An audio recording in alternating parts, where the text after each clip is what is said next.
Hi everyone, good morning. Welcome back to the Sydney Fine Arts Center. We're going to be painting in our creative corner today. We're going to be painting some 19th century Victorian florals. I love Pete's and Couchois and Pettit, and these are artists that I really like to go for that painted very casual and very brush textured type impressionistic florals. They didn't go as far as Monet. They were all friends, but they didn't go quite that far. But they, they really did a lot of great stuff. I have a board here. This is a regular oak ply board that I've base coated with medium white and light gray 1:1. And when I base coated it, I used a big sponge and kind of splattered it around a little bit, so I have a little bit of textures there to go with. So we'll look at doing that. And what I've done here is I've put a mark down at halfway. So what it is 15 inches by 24 inches here. And I cut the board because I had this frame. I had made this frame for something else and it didn't work out. So I had this frame and I wanted to, paint it. I thought the edges and stuff there, that would look great. But you can draw this into any kind of frame. I just wanted a little higher, not like a normal 18 by 24 or 16 by 20, off size just a little bit. We have so many paintings here in the gallery, and I like to do off size. Like back behind me over my head, there's that one floral that's a little longer and narrow, and it just looks great. Okay, so color-wise, let's talk about the colors here. I'm going to use a few other pigments here that I don't normally put out. Well, I do put out, but it's one that you don't see me, unless you get every DVD or every video. You don't see it all the time. But this is Hansa Yellow, Diarylide Yellow, and Yellow Oxide. I am not going to have a lot of yellow in this painting, so it may be a little overkill with the Diarylide Yellow, but I use it to make a lot of oranges, and I want to have some oranges in this. And that's one reason why I pull out one of the most beautiful colors, and I don't use it as often as I should. I absolutely love it, and I keep telling myself this year is going to be the year of English Red Oxide. I'm going to use it more. It's one of the oldest, most traditional pigments that we have, so I should use it some more. PR 101, English Red Oxide. PR9, Naphthol Red Light. This is my burnt sienna, my go-to color. This is pine green, Phthalo Blue, a color that I love to work with.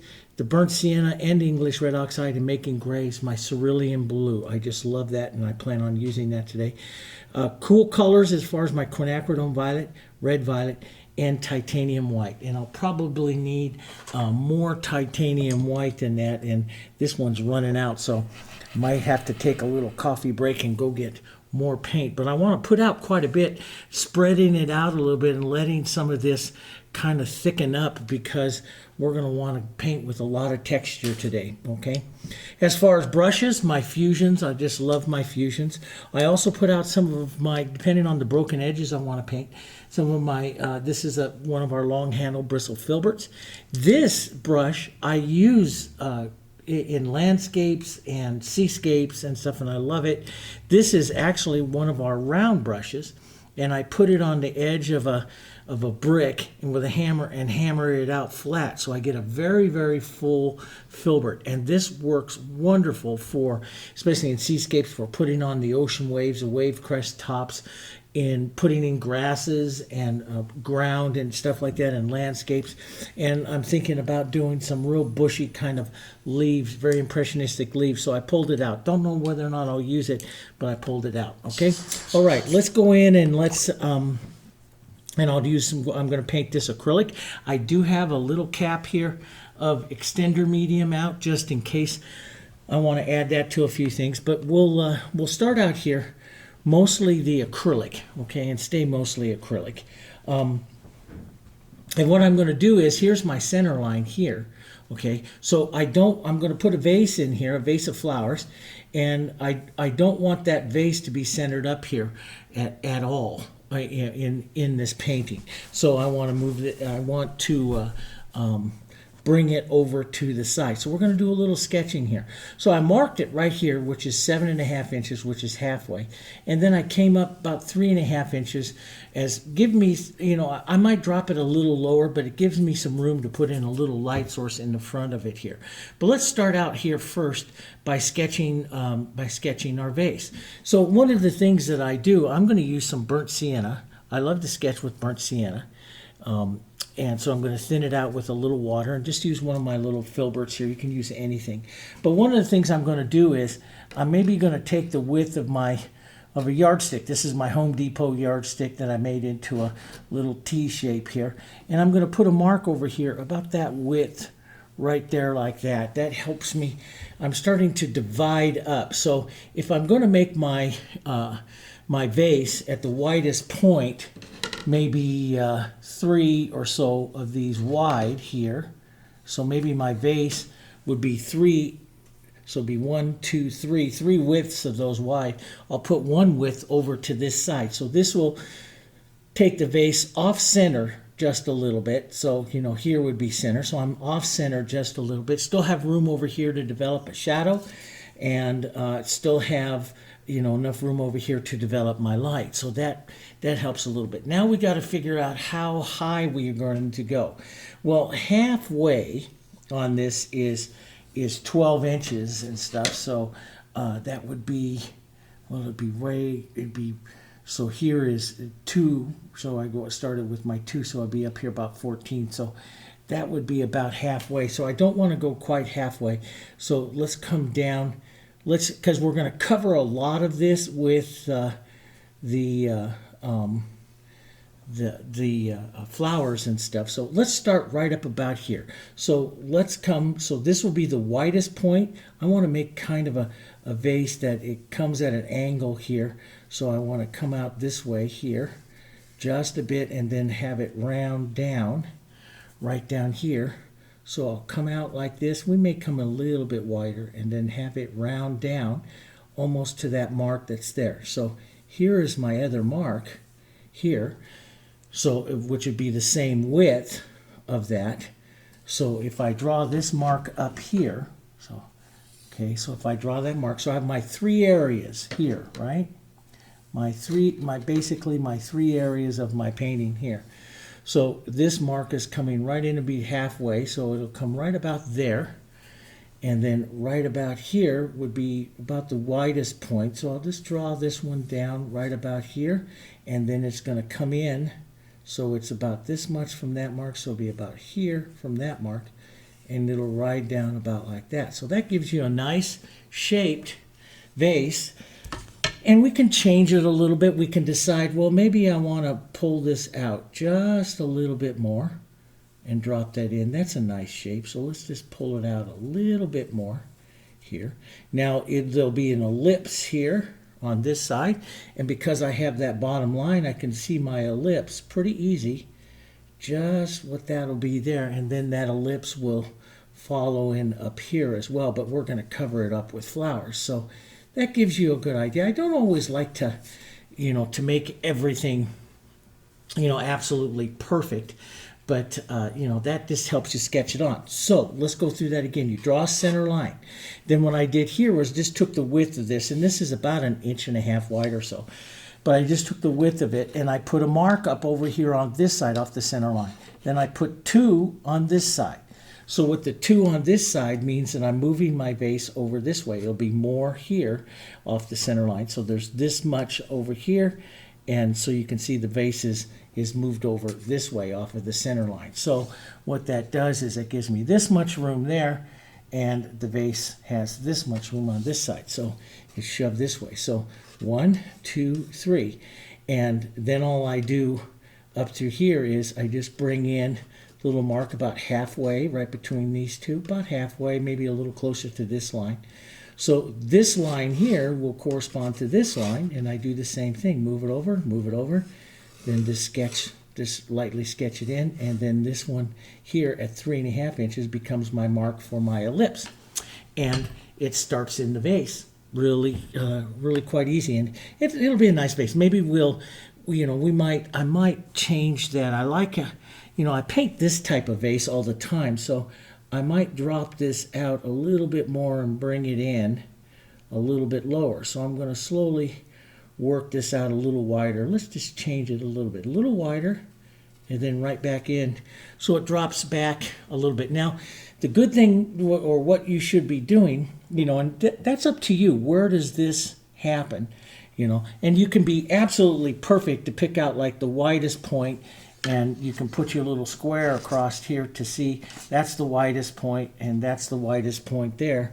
You know, give yourself little markers as to what is going to be perfect, and that's going to be fine because we're going to paint a casual painting.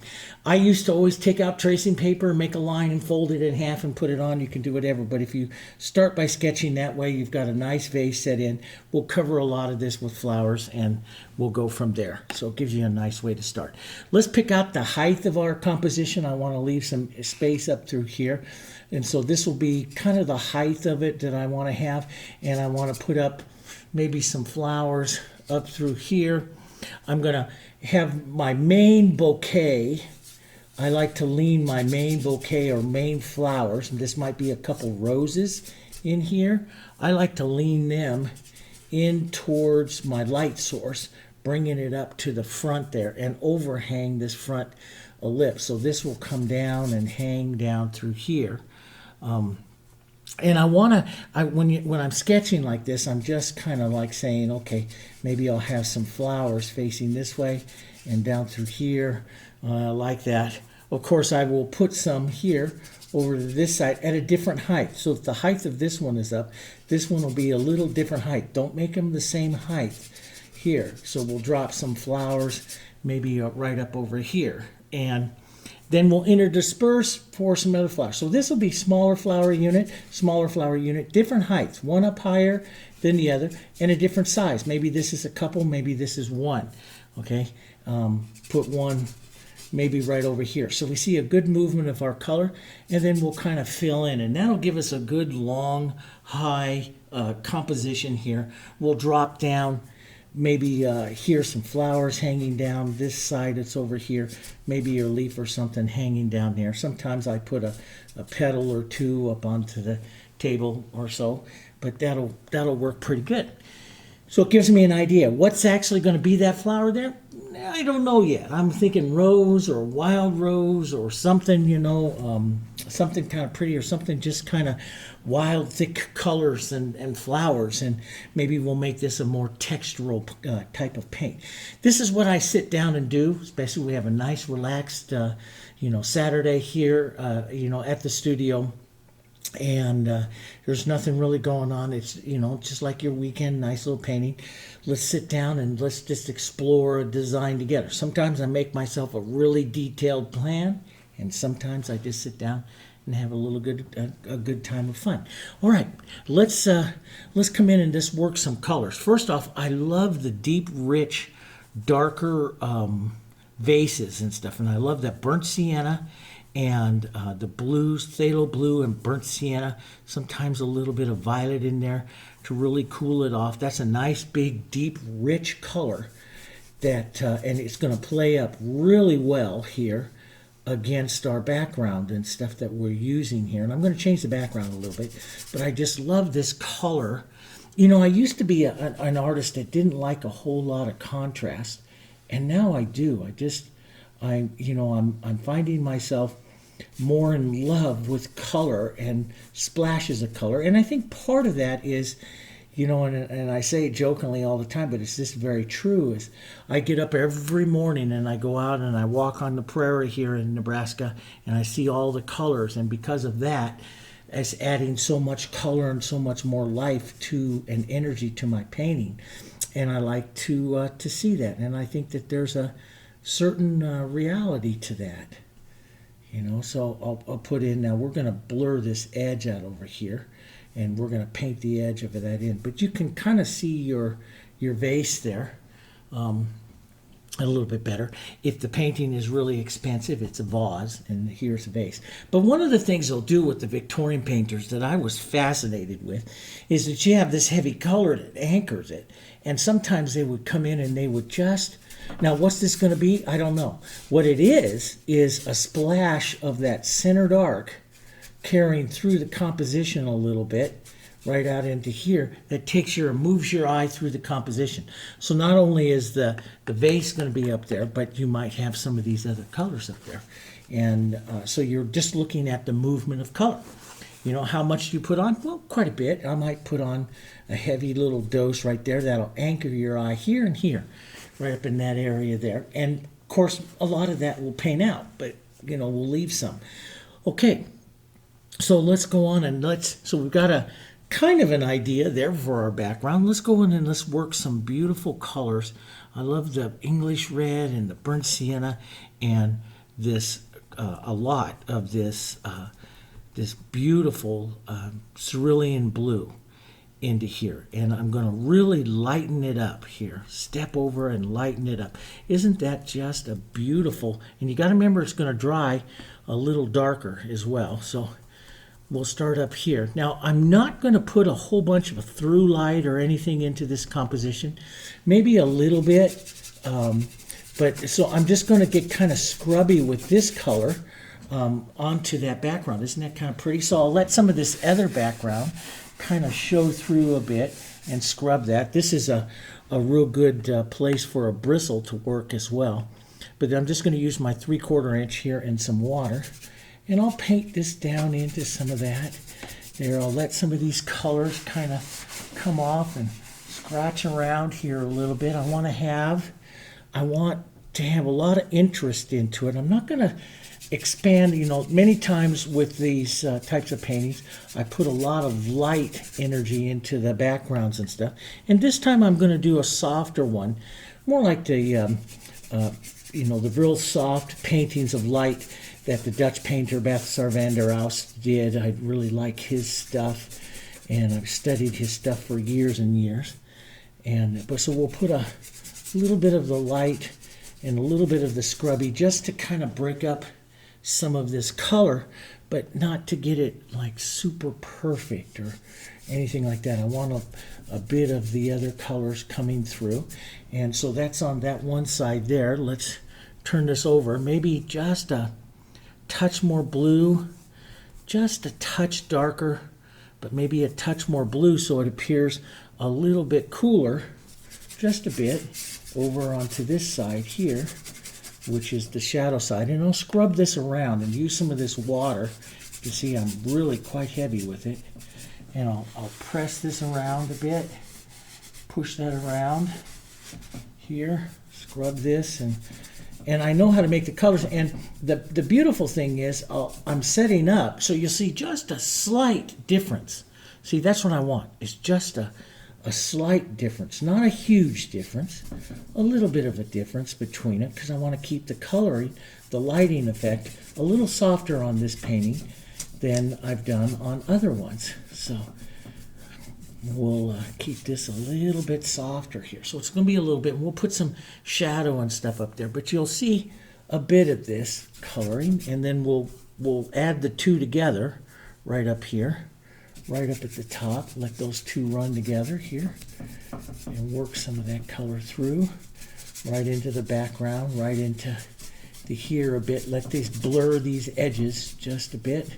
Don't paint around your edges. Paint into stuff. We're going to keep everything kind of soft and restate right now so everything stays soft. We want blurry and soft, and you know, we want to just keep it super soft. Now, okay, so that's really kind of cool. Now, let's just establish a little bit of warmth light, a little yellow oxide, tiny bit of yellow oxide into that light. Let's put just a little bit here.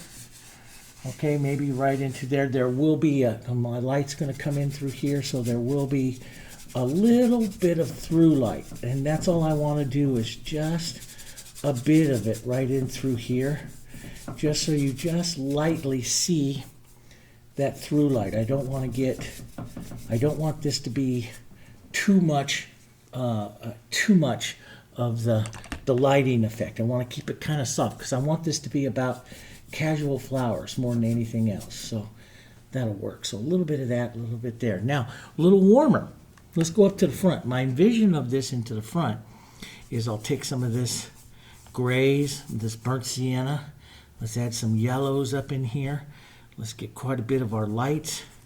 That's kind of a real pretty, kind of warmer color. So it goes off more towards the medium white side of my my colors that I use. And then I'm not going to put a formal table line in here. I'm just going to let these colors kind of diminish together back there. So we're going to go warm up into the front here like this. Here's a little bit more light. Push that in, push that across just a bit, and then we'll let it kind of die back down. We'll hit some of our grays right over here and push those together. Let these colors kind of just die in together. I'm not going to put in a formal table line or something like that. And one reason why in my vision of what I'm seeing this is I want this to be about the flowers and stuff and the bouquet and all this stuff. I don't want it to be about the light as much. So even though I'm using some of my things that I do, I just don't want it to be about the light. Now I'm going to take some of this light that I have here, a little bit more yellow, and let's just express some of that right into here, right up by my base. This is, and work it, strike it, work it here. That is where the light's going to be. We might do a little bit more of that later, but a little bit of the light comes through right in there. See, and that'll be kind of pretty. Let's strike, get brave, yellow and white, and just nice, beautiful light. Strike that right in there. Say a little bit of that light goes through here. Grab myself a fresh paper towel. Get brave with it. Strike it. Strike it. Boom. Strike that color there. And leave some brush marks and some working there. And maybe that'll come across the front here a bit and kind of diminish down. Some of these brush marks, they look like they're a lot when you put them on, but then, and sometimes when you look like you put on a lot and it's like, ooh, that's going to be too much. I got to soften that down. Well, no, as they dry, the colors kind of melt in together and it looks pretty good, So I don't always, I'll leave the marking of it because I find that just, it works out. It works out in the end. But let's put a little bit of gray here, and that gray is just beautiful, and we can try some different colors stuff. That works out pretty nice. And then step back. Now, I have a camera there that's about 8 feet away. One that's here that's zoomed in. There's where you're looking at it at about 3 feet. And so about 8 feet, that looks wonderful. I'm looking at the light. So when you see me looking over here, I'm looking at the monitor. And this is when you need to get up and get back, get away from your painting a little bit and take a look at your light. Now, we might do a little bit more with the light, or we might just keep it super soft like that. I don't really know yet because I haven't really got into those flowers. But that's kind of a pretty color right in there. Now, with some of this color, though, some of that front table color, let's go up and move our colors. Let's just splash some of that around up here into the front. A little mark of it, maybe a little mark of it right into here. So it's picking up that light, a little bit of it coming through here. Now some of this is going to change, but it's picking up that light. And so you see that light moving through. This is, we'll do the light and shadow and the shaping and all that kind of stuff. But when I paint really casually, and you need to remember this, when I paint really casually, the first thing that I do is move light and move color. Okay, so I'll shape later. Light and color now. You can just take a little water and diminish the edges so you don't have as many harsh edges, so that's easier to draw later. But you can see how that takes away some of that dark. We don't want to take all of it away. We want to have some of that pretty dark and stuff in there. But whenever you touch a color, like I just touched colors a little different, I carry it into both of them, work it into both of them, get used to painting that way. Let's take a little bit of our English red and a little bit of our burnt sienna, and let's just restate some of that, some of these areas here. Just draw around here, and again, that's just working the color where we might have some color spots coming in. I want these yellow whites and reds, and we'll have some greens and some other things going on. Some nice, beautiful colors. Look at your composition. Let's take a little blue and some pine green, maybe a little bit of our burnt siennas, and English reds and pine green are so pretty together. Makes this nice, soft, burnt kind of green color that we can, maybe just dab around that center design here a little. Just use your brush. See, I'm just roll my brush into different corners. Greens are going to come up in here, right? I mean, we're not, a lot of this will cover out. Let's go down a little bit over the vase. A lot of this will cover out and stuff, but, we know we're going to have them, these little edges out here and stuff. And so that just kind of fills some of that up. And that's all I want to do, is just kind of fill that up. Okay, that's kind of enough there with the big brush right now. Let's go into back into a smaller brush. This is my number 8. One of my favorite ones painting is a number 10, so I'll probably use my 10. I do like the big long handle 10 here. And let's come in and let's work on the vase here a bit. We might want to work on the vase with our 3/4 inch here for a while too, but just because it's a bigger brush here. So I might want to do some more blocking in with that. But let's put just a little bit of shape on that vase. And then we'll come in and we'll start working some more light onto the flowers. So onto the vase, I want to have a real dark, let's take a real dark, clear, purpley color. Phthalo Blue and Violet, really dark, cool here, maybe a little bit more. And sometimes I put just a bit of burnt sienna in that. And let's just put that, so this will be the shadow side of that vase right there. Let's just touch a bit of that color through. Up in here is a real dark. You might only get a couple of real small notes of it at the end of the painting, but that might be enough. Let's go down, put a bit of this. So here's the widest point of our vase right here. So down here would be into the bottom of the lips, and we'll paint it kind of curved like this. Here, like that. Kind of curving that down like that. Okay, let's get some of our light, and we can let this go. I mean, it's a beautiful color, and maybe a bit of our cerulean here heading to that light. That might be kind of pretty. And the reason why I would lean towards a bit of cerulean into this, we'll keep this on the dark side, but the reason why I lean to that is because my red is red-orange, and that cerulean is kind of a real pretty, darker version of it. Let's add just a touch of light, and we'll put in a strike of light. That's the light source, right where the light is coming up and through here. We'll drop some of that.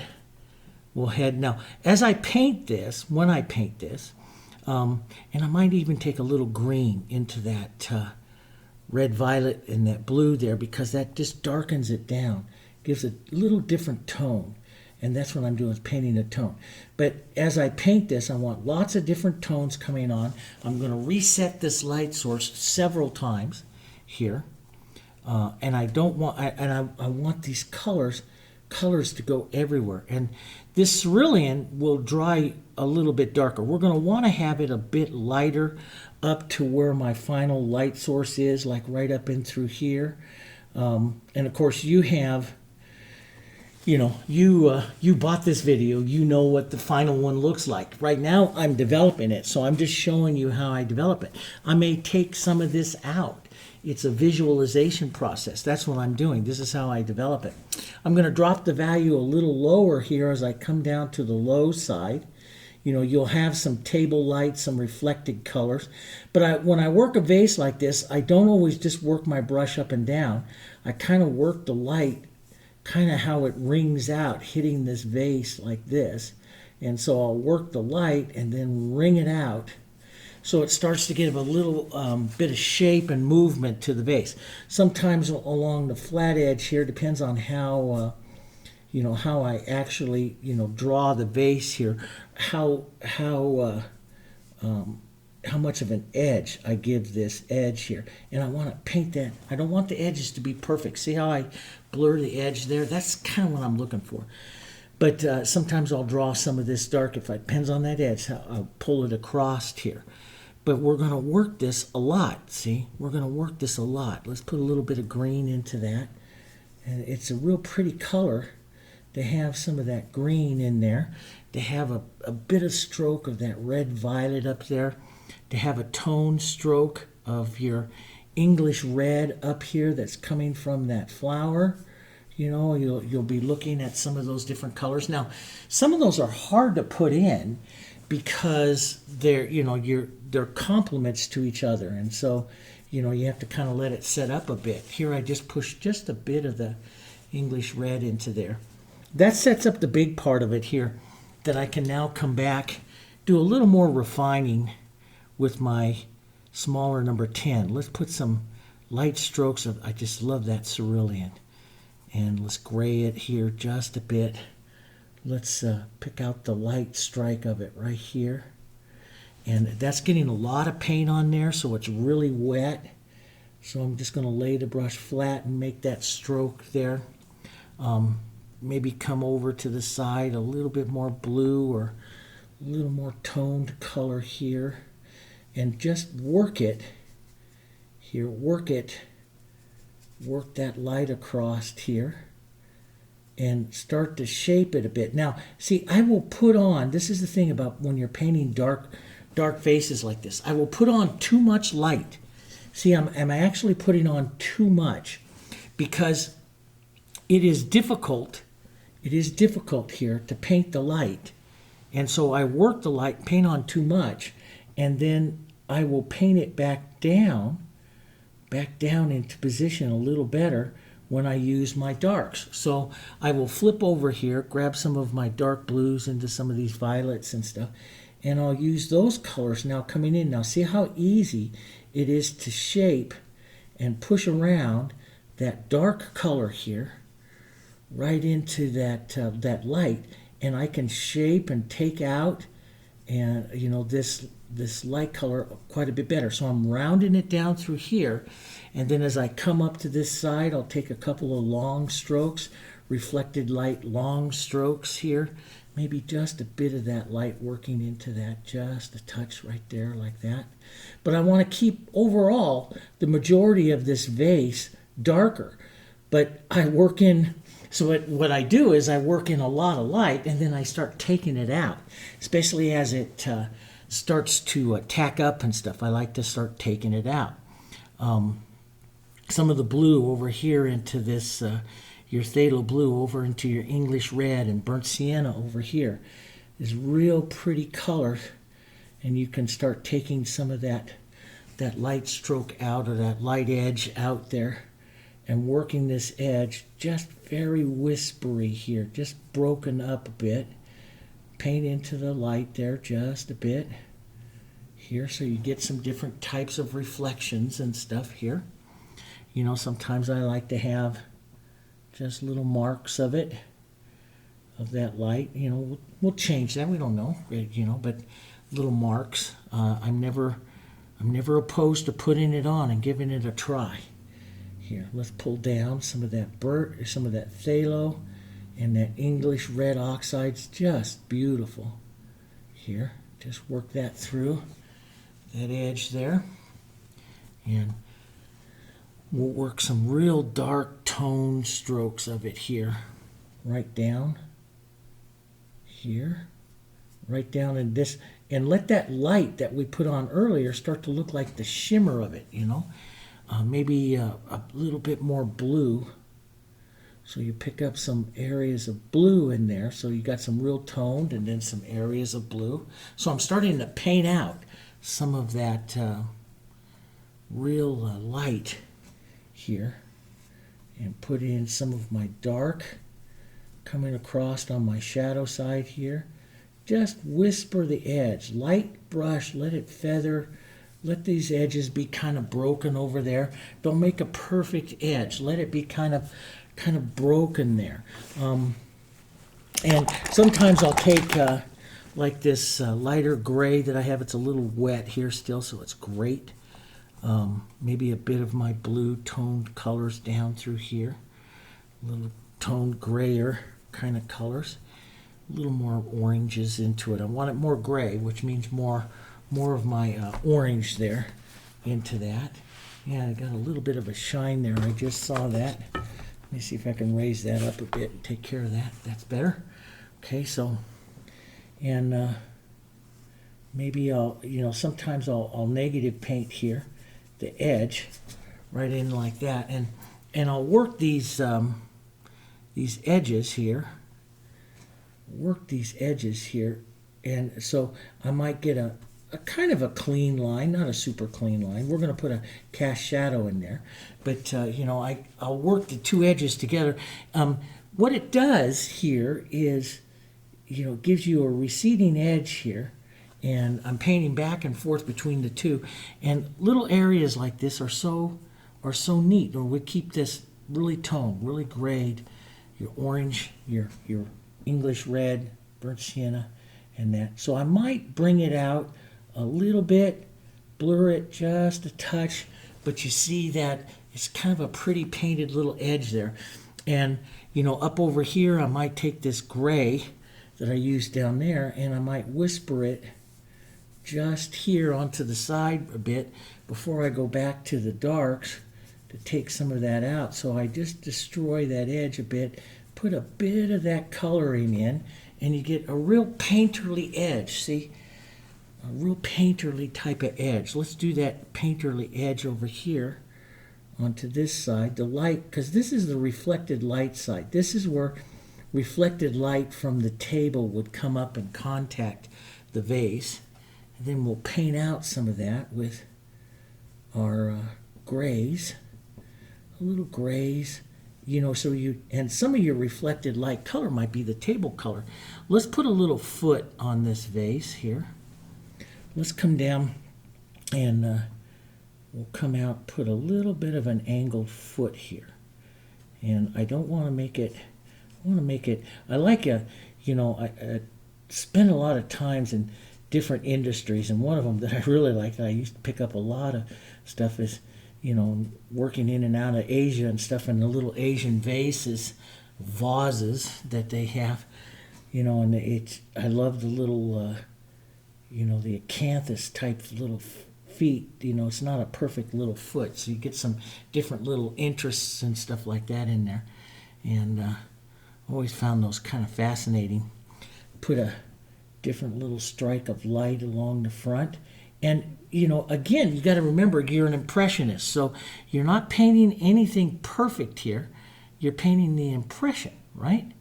So we're not going to come in here and make this the world's greatest foot. We're going to toss some colors in there. We might put a little bit of gold on this. I love those older bluer dark vases that had gold and stuff in them. I just love those. Let's put a little light blue, a little bit more gray tone right in through here. So I'll put on too much. Now, my paint is drying up, because I haven't even added any extender. My paint is drying up and getting sticky, and that's really when I like to paint the vase with that sticky paint. I'll put some of that color on. I'll then come back and work some darks right through it. Right through that, taking out some of that. Here, just leaving it a little mark, a little chunky, some little stuff going on. Sometimes I'll just swing it there with my finger, but I've got a lot of paint on there, and I like it to be sticky so that when I'm working on it there, it doesn't blend too much. Does that make sense? I want it to be sticky, and I know that's hard sometimes. You're like, oh, it's sticky, I can't move stuff around. That's great. You don't want to be able to move stuff around. You want to be able to put it on and not lose the stroke too much, because that just loses the interest because it blends too much. So we don't want to do that. We don't want to blend too much. Let's put another little stroke of our light right in there like that. Now that light just sticks on there. A little bit more of the cerulean into the light so it stays a little clearer here. So it stays a little clearer. We'll break the edge of that stroke just a bit. bounce the light around just a touch like that. Okay, let's put maybe a little rounding mark of it down through here. We don't quite yet know what our decoration is going to be, but I'll start adding a few things. Let's get a little more cerulean, maybe just a touch of our cooler stuff back through here. We'll just put a few little marks of this coming through in some different areas on the vase here, and marks. There's the foot, there's the base of that here. Very, very loose and casual here. Try not to be perfect. Maybe a little touch of some of that reflected light coming back up here. But up in here, let's get I'm going to put a little bit in like that, and then I'm going to take a lot of it out. I like the painting in and out here to leave these little marks of color. See, it leaves just a few marks of color. And I guess we can zoom that in just a bit more. There, you can see a little bit more of the marks of the color. And I might even sometimes, swing the mark of color coming this way, so you start to pick up some of the roundness of that vase. Sometimes I do that. You pick up where that, from the ellipse, the light side, and down below where it's going, further down. So pick up just a bit. That's kind of nice. I like that. I like that a lot, and we'll maybe put some gold or some decoration or something on it. But I'm going to take, I'll clean this out just a bit. I'm going to take some of my white, some of these grays, some of my yellow oxide right here, a little bit more of my light, and right down here on my table in line with that, I want to hit it. So I got a little blue in my brush. That's not bad, but I don't want that to turn green, so I got to give it a harder rinse there. Work it up in my brush a bit more. So I want to put some of this, a little bit of that blue up into my brush here is okay. Comes out okay. Works out okay. But let's develop that light a bit more. And I'm going to get a little more chunky with my white here. A little more chunky right up here, and put on more of a chunky stroke there, right where the light of that table is. So I'm a little close on that camera there, but you can see it on that one. Sorry about that. We zoomed in, but you can see it on that one. So we'll just strike, and I want some textures in there. We'll probably do this again and again, but I want some of that light in the corresponding area of my light that's hitting that, hitting the vase. And of course, this is a soft light. This is a soft light, so we'll just do it, not tremendously light, but we'll put a little bit of that in. Okay, all right. So that sets some of that. That looks pretty good. We don't have to.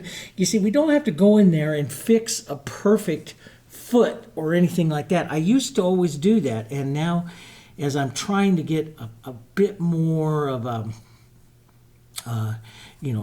bit more, I want to say, casual in what I do, I don't always do that. This is a little bit of my red, my burnt sienna, English red, and some green, and look at that beautiful kind of brownish color that it puts in. And that might be a pretty color to tap through here a little bit. And why is because it'll carry it's some of the colors that I will use later up into the top of the design. So that might work out pretty good. And let's just tap a bit more nice broken color, that kind of like that foot, just kind of broken like that. It's not perfect. It's a hard thing to do, especially for me that was a stroke artist for the longest time. That's a hard thing to do. That's a real hard thing to do. Okay, let's take some of this, like this brownish color that I had here, that green and that red and a little bit of that blue kind of color here. That's a pretty color to push. So we'll push it into the table. That's a pretty color to push right up here into some of our flowers that we might have. And we might put a pretty rose or a wild rose that might be here. Sometimes I'll add extender just to keep this wet, but I really don't want, I'm not blending with it. I love how extender slides over the surface, sometimes giving the color a little more body than what just water does, you know, so that's where I like that, okay? That's why I do it. We might make this a vase of wildflowers too. We could do that as well. Very casual. Let's take some of that English red, a little bit of burnt sienna, maybe just a touch of our other reds here, and let's come up here and put a little bit more red up into that top flower. Now see, a lot of your and put some of that red right into here as well. Not shaping flowers as much as pushing color. I love that English red and that Naphthol red, and we can push it over to a cool color as well. So we might put a bit of that nice warm red right out here like that, and then let's add some violet to it right over here, and let's push in some of this nice cooler violet onto the shadow side. Maybe we'll push some of that violet up here into that shadow side up here. You know, these can be, we can turn these into small little flowers and stuff like that. Violet with a bit of blue into it over here, so it's a little darker. Coming down, trailing down there, and those broken edges a bit there, like that. Maybe a touch or two right in here that's going to be contrast up against our light flowers, so we can put some of that. We can put a touch of that cooler right up here, just so you're moving it around a bit. That's the big thing. We want to move that color. I'm painting it for color more than anything else. Color, you know, and looking at that. Okay. And I want to make sure that I preserve some of this nice darker blue, toned blue, right back up into some of these areas here as well. I don't want to get rid of all of that, because that's carrying that dark up through the composition, which is a neat way, which is, you know, totally different than what I used to do. So I step back and look at that and go, yeah, I love how that's kind of climbing up and through the composition there. You know, that works really well. Let's see about painting. Let's see if we want to turn this into roses, formal roses, or if we want to maybe open them up a little bit. First, let's give them a little formality by giving just a little bit of shape, like to a rose there, like that. So I'll take a bit of my reds and stuff that I'm using right there, and I'll kind of draw just a little bit of a formalized shape there. Maybe one back here just a bit, but we've got to decide a queen, which will probably be this one that will control the composition, and that'll probably be that one. And then the others, you know, we might make this two or so. We might open them up just a bit. Let's put one right here. We might open it up a bit more.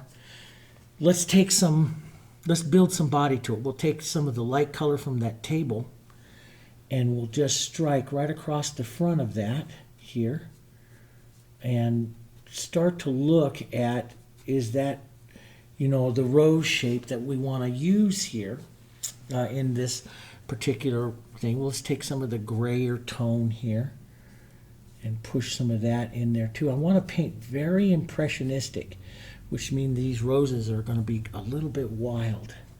Here, let's push this one up so it's opened up a bit here. And so I'm going to be painting these edges back and forth several times as I refine it.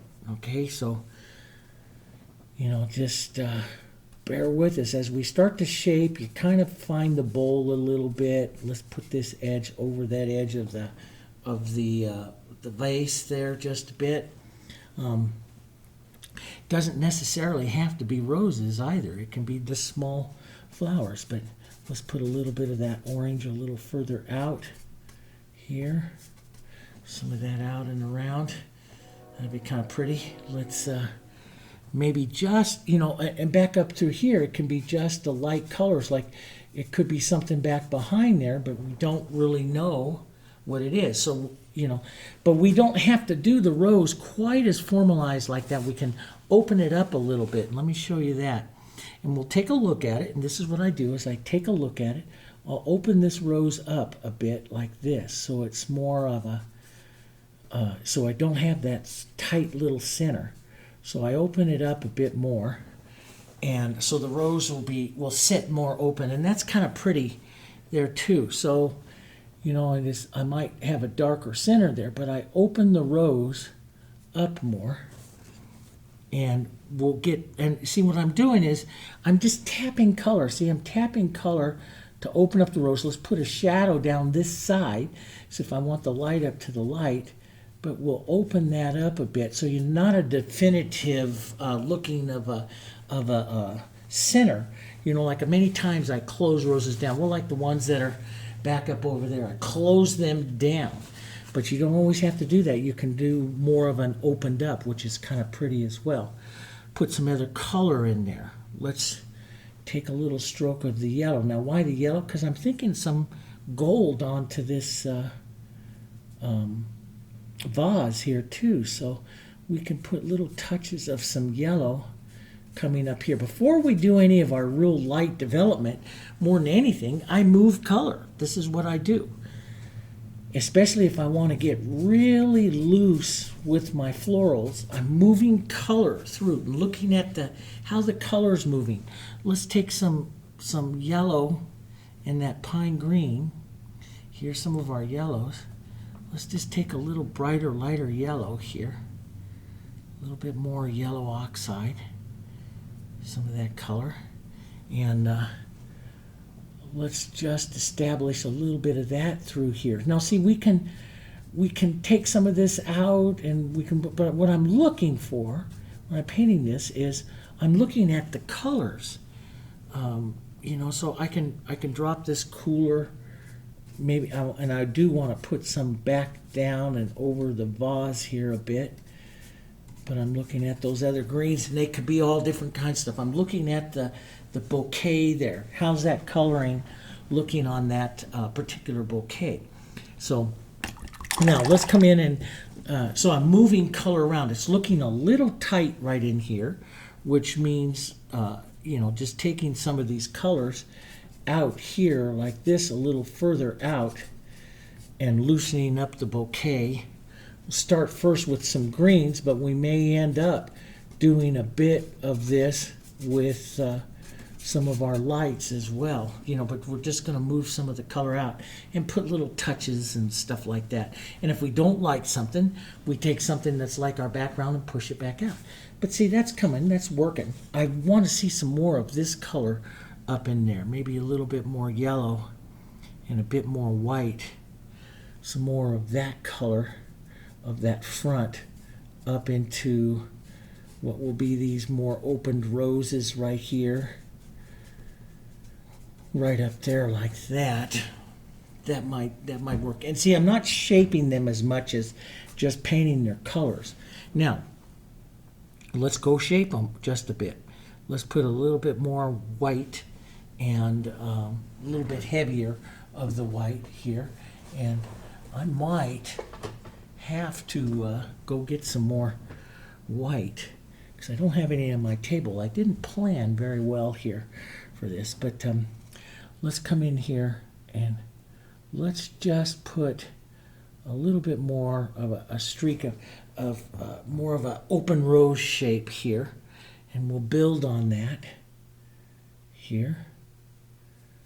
So this open rose can come in, push in like that.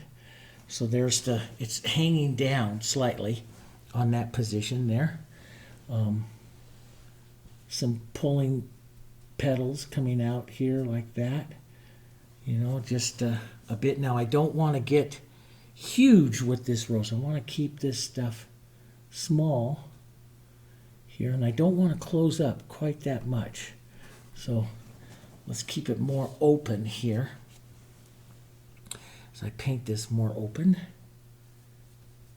and here just whisper some of that color through, and I'll take some of this yellow. Let's push it into the center here. So we'll soften back down. But then when I do that kind of stuff, I love to come back and push the center in again. And see, that puts in a nice soft kind of a rose in a center. It's a little soft, and I like that. For right now, we might put a little bit more in. Let's just do, I pull down like this, like I'm imagining the bowl, and pull here like a couple of reaching type petals coming out here. And then I'm just going to take some soft color and just whisper on the bottom back side of the rose here like that. Okay, like that's where it's going to be. And then again, let's take some of that yellow like we just did in the other one and push some of that yellow oxide in and around. That'll take the color up from that table. So I'm thinking about that. And then we'll take some of the softer, maybe just a little red and that English red. Such a pretty little color. And we don't want to go too dark, so we'll get some of this yellow in there as well. And we'll just push the softer side here of that rose there, like that. Just hanging on just a little bit. A little bit there. Don't get a real dark center. That'll pull too much interest into that rose. And isolated, more of a spot. Let's take a little yellow and some of that soft color right out there onto that one. And let's take some of this softer color here and maybe open this one up just a bit here, like that. Some little bit of reaching petals, so this one turns just a bit here. We'll open this up down this side here. That's kind of pretty in there. And we'll get a touch more light here. And push in some light. Here, let's push that in just a bit. I don't want to get too, I want to be very chunky with my painting and not perfect. Maybe a nice thick, very light pressure on your brush. Just pull down a bit here. That sets a bit of that rose shape there. But you can take some of your yellow oxide, a little bit of your red kind of colors here, and lift off into bowl shape like that to kind of set. That's where that rose is. But I'm a little higher than what I really want on the front of this petal, so I'm going to push the center back down just a touch here, just like that, just a little bit of the the shape of it right now. I don't want to get wild and crazy with the shapes here, not yet, and I don't want to get so much texture that it's hard to change later. But let's build a little bit more here. Put some on this one here, just the idea of that, and maybe a bit more across the front of it there, like that. We'll put a little yellow onto our brush and just lift and state a touch of the bottom of the bowl there for that one. So they're real casual little touches, chunky, casual touch roses here. And there we go. Push in and out just a bit. There. Get maybe just little marks, do like Eugene Pettit did on his roses. Little marks of edges and stuff. Now I want to be kind of careful because I'm growing them a bit, and I don't want these to be so powerful and growing, too much. And so I'll take them down in size sometimes. I'll paint back and forth, taking them down in size. Let's take it right down with some of that blue too. So we'll get some of that blue coming back into here a bit, back up through our composition as well. So I never forget about that. I don't want to lose those color marks, back in there like that. So we'll do that, and but it's the building of it. It's I'm going to put a little bit more white, and we'll probably do this about 6 or 7 times, building that edges up there, looking for little rough marks. Instead of having like a heavy stroke that I do a lot of my roses with, I want to look for little marks and lightness and airiness of it, little marks that make the rose just a little bit softer here. So real light with your touch here. Just kind of dab it around a bit. You're kind of following the construction, the shape construction of the rose here, but we'll do it a little differently. So here I pulled the stroke across. Maybe I'll lift some of that out right there, like that's the bowl of the rose, and we'll leave that mark. Maybe a bit here. Maybe we'll leave that little edge, a little more there. We don't, I don't excuse me, don't want to have perfect little edges though. I just want to have little ideas. Let's darken it down a bit here and add some different little turns and twists back here like that. That might be kind of pretty.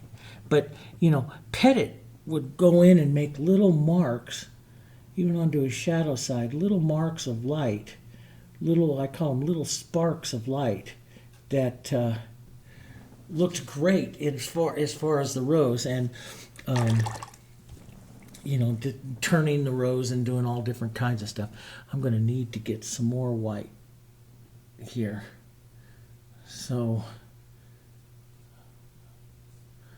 I will have to stop and do that. I'm going to put a little bit more green right up here, break up that back edge of that rose so you can use those colors. So what I want to do is, just that. I don't want to make it absolutely perfect edge yet, okay? So we're going to start to, well, now that's jumping off of there. Yeah, what I want. So we're going to start to build the shape up a bit, but we don't want to jump it off like too perfect with strokes. I don't want to do that yet, okay?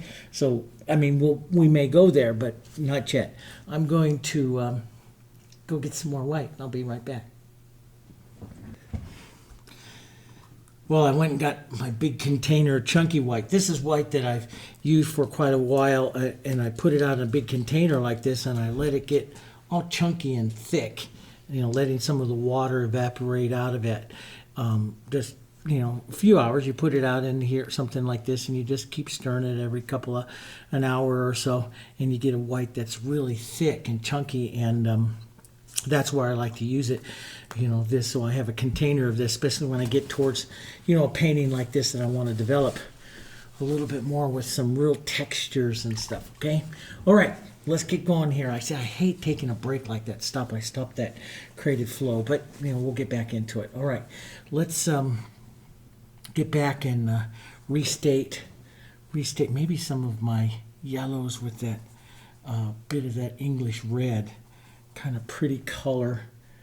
Restate just a bit here. I don't want to make a white circle, so I want to keep it some of it down just a bit, and we want to open that up a bit. I don't want to close the rose down too much. So, and this is really where it gets pretty, when you paint back and forth like this as you're establishing these roses like this, pushing some of the colors in like that and establishing that. Let's also, I maybe take some of that right back here, like there's another one hiding back here or so. You might get a color mark or so of that back through there. So I'm looking at the color going through. That's what I'm looking at. Oh boy, that white's nice and chunky and feels nice there. And add some of that feel for this coming in here. And seeing just how I might want to sketch that rose coming down just a bit there, and little marks, little edges and stuff like that you put up in through here. I'm going to open this one up a bit more. So I'll put a few little chunky petals there. Let's grab maybe just a touch cooler, a little red violet into some burnt sienna. We'll just drop a bit of that right back into the center. So we're going to paint very impressionistic. So the roses that I paint, those of you who follow around in some of my other classes and stuff, you know, a lot of times I'm painting these roses and shapes and you know, closing them all up, but I do very structured petals. And now I'm going to really step off here and do some fun different ones here. And I love to put small marks on and take off with some color and just keep pushing and developing the shape until it kind of talks to you. That's how I like to do it. And you know, I don't get frustrated with it. You know, there'll be many times it's like, oh, I can't kind of find that shape of a rose or something there. Don't let that worry you. I mean, it'll come to you. Just keep painting. And if you can't find that one shape of a rose, move on to a different area. You know, work a different area. Work some other colors. Work something else going on until it does come in and start to talk to you a little bit. You know, and it will. And you never know. It will. Something will happen and it'll start working on it. As long as you keep positive about it and working, it works great. It does work. Push around a bit here. Sometimes just letting these roses stay just really, really chunky and very impressionistic. See, I like that real thick paint. Drawing that on and just leaving that. It's very different. You know, leaving that little bit of chunkiness there, here. And that might just, you know, that just might make a nice little rose there. And, you know, leave a few little chunky lines and stuff coming out, like, you know, might be little petals or something. We can negative paint in there and stuff. So, but it'll come exactly with it if I build it like this. And this is, you know, this is what I love to do in the painting. And when I take a weekend and I just have a good weekend to myself to paint, I sit down and I just slowly develop. I'll try different techniques and develop different looks, and you know, and I like to do that, you know, and maybe something works and maybe it doesn't, but this is what I like to do. I'm going to take a bit of the dark here. And so, you know, sometimes on a rose, I'll paint it out. I'll use that chunky color there and paint it out. You know, so I do a lot of negative painting. Let's use that blue, that darker toned blue here, and push that right into this, maybe into some of that rose shape here. Get rid of just a few of those edges, those marks. Maybe just a bit of that flows through there. But look at that contrast that creates right in there. You know, and that's what I start to look at too. Don't want to have a little stroke of contrast right in there to help those two roses kind of separate there a bit. If I feel it's too much, I'll come in with a touch of my greens right across, take a bit of that out there, maybe leave a little bit of it, but take some of that out, and you know, that works pretty well there. And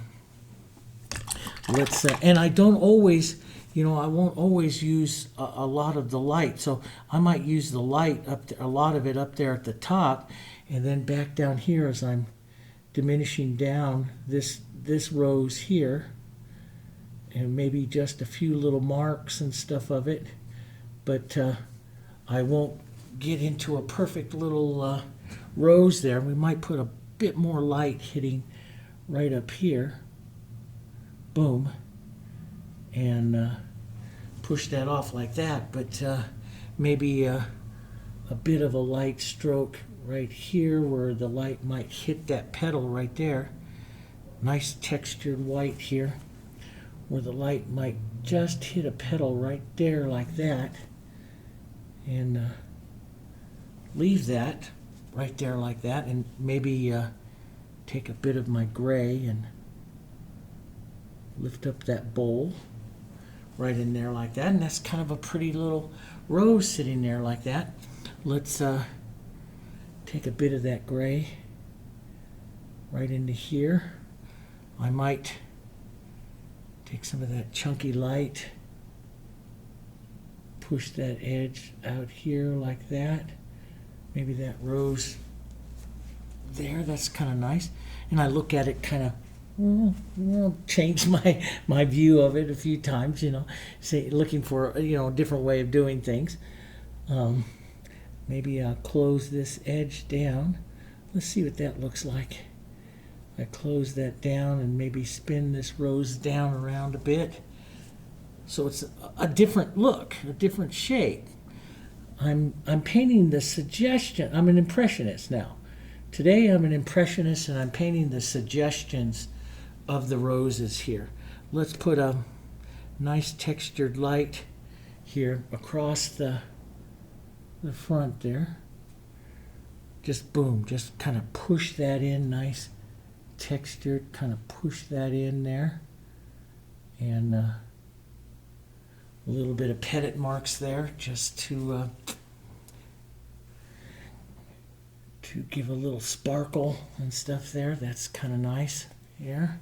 The rose can push out flat. It's a little round. I do like sometimes when I push those roses off shape a bit. Let's take a little bit more yellow and push this one deeper back like that, off shape.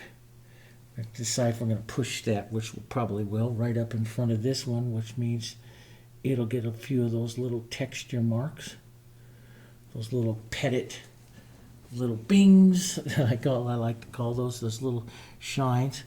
Maybe a bit of the gray right back behind that one there. Pushing that one back down again. There. Kind of pretty.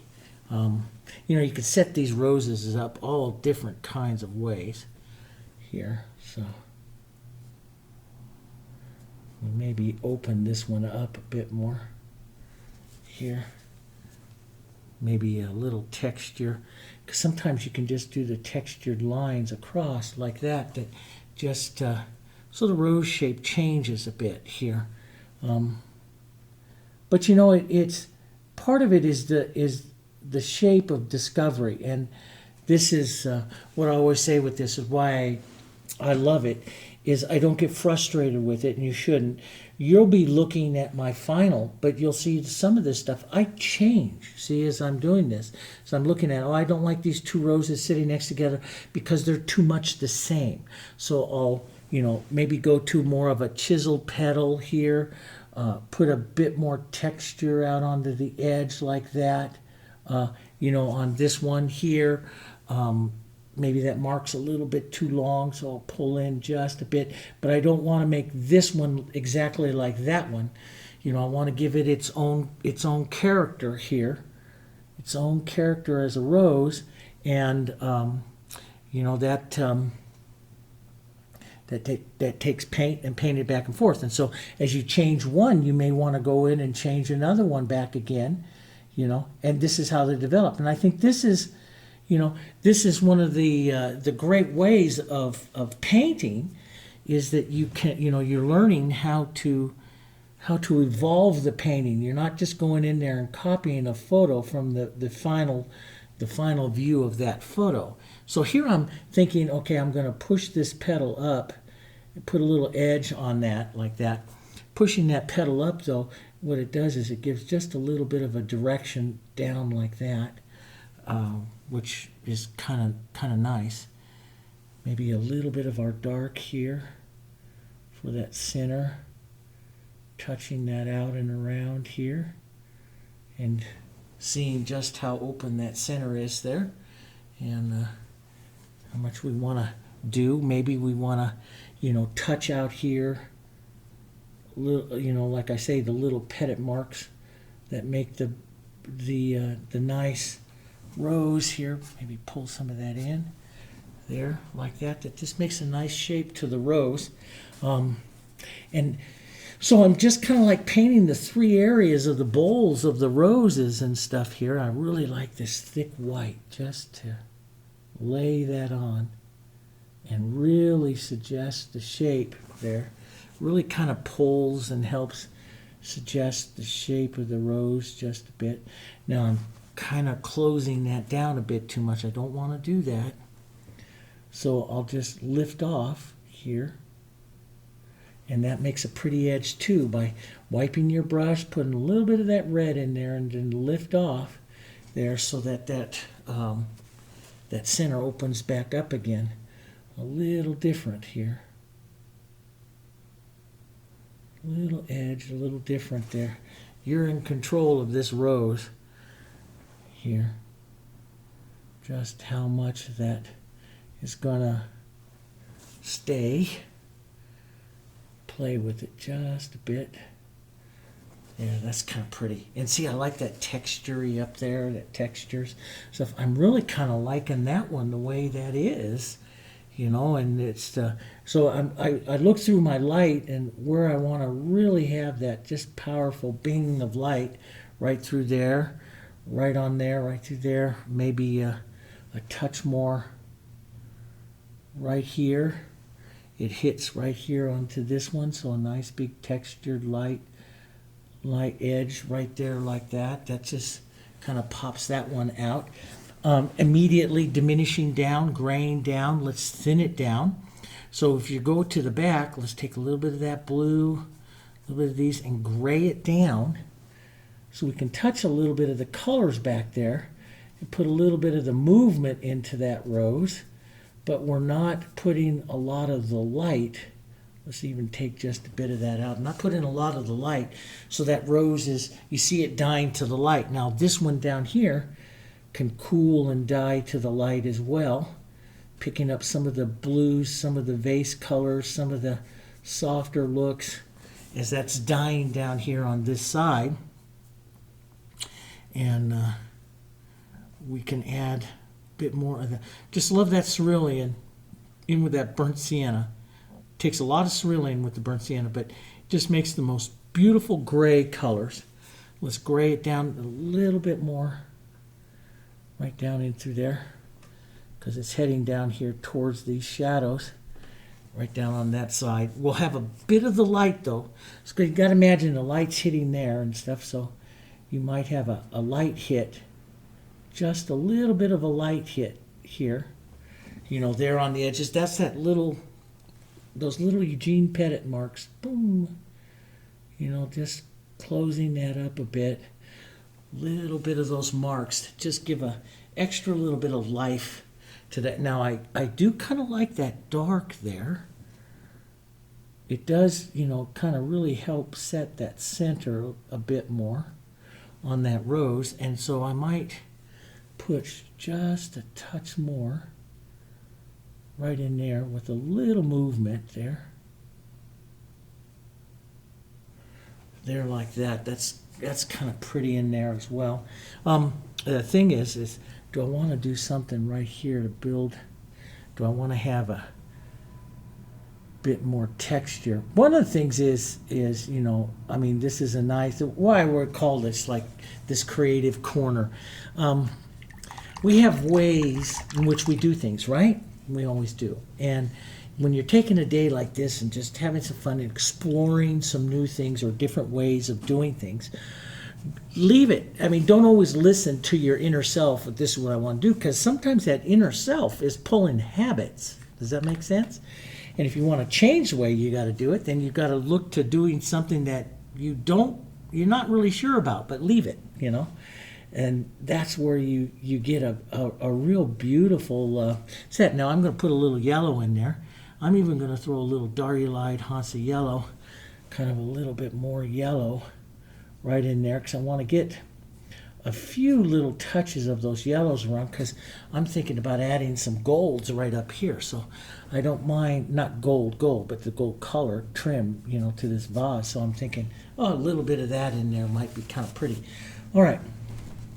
Are you with me? So we're developing it. We're kind of following the shape of a rose, but kind of doing our thing too. It's a lot of fun.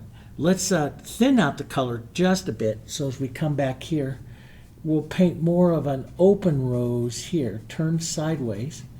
Maybe some back petals like this, but you can see it kind of turning this way. Okay, almost like you're painting just an open flower. And it might be a bit big, but we'll take it down. You know, we can definitely take it down. And let's put a bit of our reddish kind of color, like where's that center going to be? Right in there. Let's put a stroke or two of our yellows in there because we like those yellows into that rose. And okay, smaller little pull up here for like the opening here. This rose is spinning out and around though, so we won't keep this, just kind of twirl those around. Very soft like that, see? But it's, we're opening it up. It's more of a mature rose opening up. It's higher on the here, and so we'll open it up, maybe put a few little marks. Look at the texture dripping off of that brush from that thick white here. I just love that. Now we have what looks like this thick white. We have a chemical coming, and some of you have seen me play with that.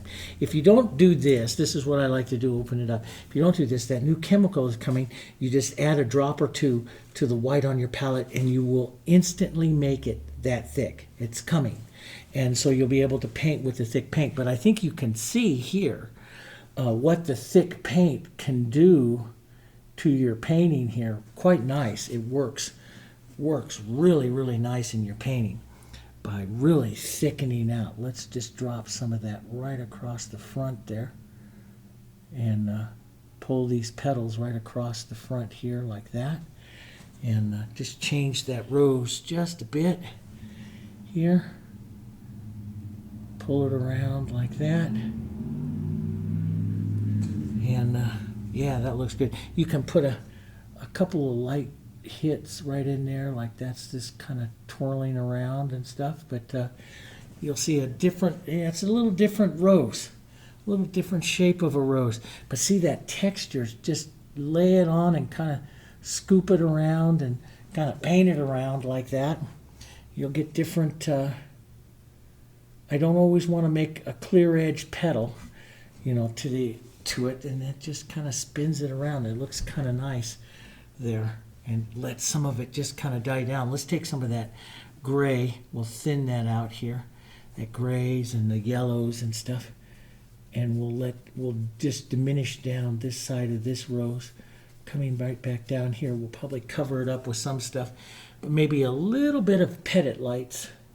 I always call it Eugene Pettit when I bounce my brush around, and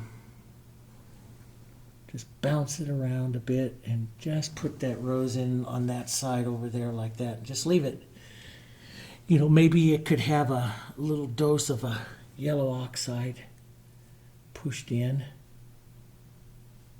right in there like that, and that's enough. That's enough in there, right like that, to say that's enough. Let's put a bit of that yellow pushed in right back in there. Maybe a nice little thick textured light right across the front of that, right where that light, right where the light is hitting. That's where I just pick up this textured light and I hit it. That's right where the light is hitting that, would be hitting that rose. And you can rinse your brush just a bit. Let's pick up just a touch of the gray, and if you can lift off like this to just give it a bit of that, just a touch of that, you know, that bowl shape in there, and that's fine. That works pretty well, pretty good in there. Now let's do some smaller, let's see about doing some smaller petals here. Some of our reds, we don't want to go pink, so I want to keep some of this English red in here, and I want to go a little bit lighter touches to put in some ideas of these little flowers, just little flowers that are going to work with the lights here. But I don't want to go super pink, so we'll keep some of these yellows in here as well. Here, with yellows and whites, and model them up. And let's touch some of that, leave some of that really modelly color there. That's kind of nice. Just drag that through like that, leave that, because these are just going to be little blossoms and flowers. And I'm looking for the color more than anything else. The movement of the color. Take some of this nice thick color, some of the English red, some of our red, and then model it with some of our Diarylide Yellow there. That's really kind of pretty. Now don't over model it there, Dave. You'll lose the color in it. You know, so let's come back up and touch some lights back up through here. Touch some lights. A group of little flowers right up through there like that. You know, so it's kind of, the touches and stuff are kind of coming out as you want. Now, what can these be? Just little blossoms, little flowers. Maybe a bit more of my red and English red over here. As I come over to this side, I get a little more red, maybe to a red violet, as I come down over here. So you see the colors changing, you know, following the contours of what's happening in the bouquet here as far as our light. We'll push just a bit there. So red, violet, and red here. Nice dark, cooler over here, little touches. We can have a couple of those color marks, you know, back into the back, or, you know, if it's red, violet, and red here, if we push some right back here like this, some of that, so we'll get a light side and a darker side to some of those colors. But little marks like that are kind of pretty, little blossoms, little blossom marks and stuff. And you know, we'll add little touches of like yellows for like centers and stuff, and you can make some lighter here, maybe a bit more yellow into it, some lighter touches like right up into this area here. So they're like little groups of blossoms here, diminishing down as it goes over to that side there, like that. Bit more light here. Just little touches there. So you get a nice side of the light and a nice side of the shadow there. And push some of that color around. Here's some of that English red. Push some of that around. That just feels like little blossoms and flowers there. And we can paint back up in there with some of our background color to soften those edges and stuff too. But you know, a few little touches of the light. So you're thinking light side and you're thinking shadow, the cooler colors right back, you know, there. Yeah, just pushing those away. Now try not to make these, I keep wanting to do a little bit more out through here. I want to keep one side higher than the other because I have a tendency to block it off. So I don't want to do that. There. Those are kind of pretty. And we can push in little bits of our gray, lighter look, or a little more blue into that. Here, some, we'll thin it out. Little ideas of that gray colors. Stuff here that would suggest, you know, maybe there's another back rose or something like that. You can suggest some of that stuff here just through. So maybe you push some of that right back in here. And, you know, it stays very cool and very gray, but maybe that's just a suggestion there of another one sitting right back up over there. So, but I don't want to block off, you know, make too much of a block of my floral here too, squaring it off. So I want to get some other things happening in there as well. Okay, so like that dark, I want to restate just a little bit of the dark, the blue and the definitely that blue and the burnt sienna and stuff. Let's detail just a bit more of that dark coming up and through in some of this. Take out some of that coloring in there. So you pick up that dark, carries that through here. Take out that just a bit there. So, yeah, and you can, go back and forth. That's the beautiful thing about the paint. Go back and forth and lay a bit of the reds and stuff back in there. And I need to do it just a touch more, a little brighter reds. Oh, yeah, that's nice. A little brighter reds right there in that center there. That's kind of pretty. Maybe heading towards a touch of pink. Just a touch. Right in there. That's kind of pretty. Just let that all model up in there. Maybe get that nice red violet, quinacridone and red violet. Pretty, nice deep color right in here onto that cool side. So you get that nice light and shadow going through there as well, which makes it kind of pretty. And yeah, so, and then we're going to take, now this is where a lot of times where I like to use many times I'll use a bristle out, but we'll take some of this. I'll decide, yeah, my background is looking kind of okay out there. I kind of like the movement of the background more naturally. When you're pretty sure about your background, then we can take some of our darker colors here, or some of our other colors. Let's take some pine green, some of our burnt siennas and browns, a little bit of blue, and create some different greens, different colors here, and create some visual marks of little stems and stuff like that that are going to come out here. And just draw some lines out. And sometimes I'll use more of a chisel, to a line that comes out. Paint up into this one. We'll take away some of that heaviness of the reds and stuff there with some of the green color coming through. Push kind of the marks, how this little bouquet will come out here.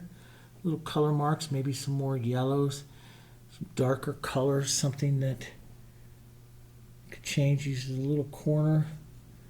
I'll use the little corner of the brush there and push back, and you might want to go to a smaller brush, and which is a kind of a good idea. Something you can use the corner of, more so of the corner, and make smaller little movements here. Paint out some of this, add some green, roll your brush, so it's got some different things going on here like that. Roll it and push it in different directions. And here we'll draw out a bit. Just create the,